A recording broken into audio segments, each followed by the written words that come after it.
All right, so no doubt you heard these words last night. Nasty girl, hombres, and puppets. Oh, my. The debate buzz on social media is still going over all of this. Dr. Wendy, political analyst, behavioral expert, and author of Reading People, has her eye on the big trends for the debate. She is here with us tonight. Man, we've got a lot to get through tonight, don't we? I'll tell you, Sean and Jim, I'm not sure what was more interesting, the actual debate or the Twitter after party. Oh, the Twitter after party was wild, wasn't it? Yep. Hands down.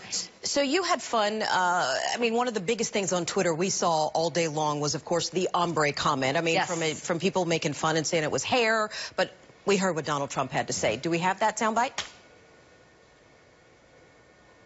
We're going to secure the border, and once the border is secured, at a later date, we'll make a determination as to the rest. But we have some bad hombres here, and we're going to get them out.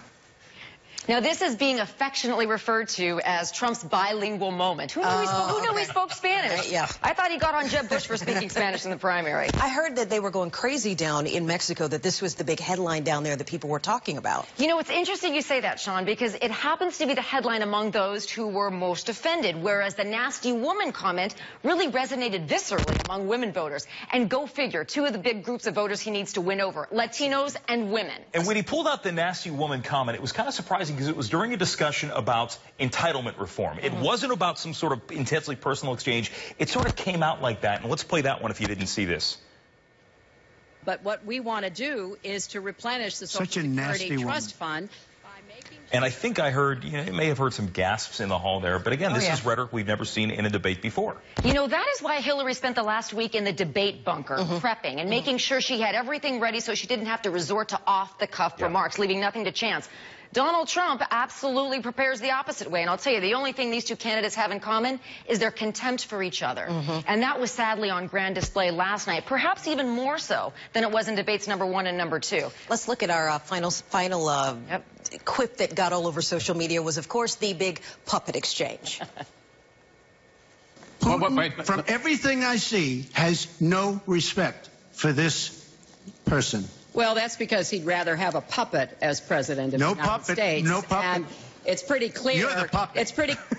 I mean, when you saw this, what is your take? I mean, as you're watching this, what did you get from that? You know, my take is that, as you mentioned earlier, the first 20, 30 minutes were fairly sedate. Most people probably turned the channel, it was so sedate. But then Donald Trump lost his cool just a little bit, not as much as people thought he would. And this is what happens, this exchange. Almost not being able to help himself when he's insulted. Now, Hillary was poking at him from right out of the gate. Trying to get under the skin. And it took a significant amount of time before he made a couple of remarks, 3 of which we've just seen. Now, they weren't the worst gaffes that people were thinking of. He could have done a lot more. He held it together fairly well. But this was the last, I don't want to say playground exchange. Who knows? You know, that's what social media is saying. Everybody's reacting. But he couldn't hold it together. He could have just basically said nothing and waited for his turn again.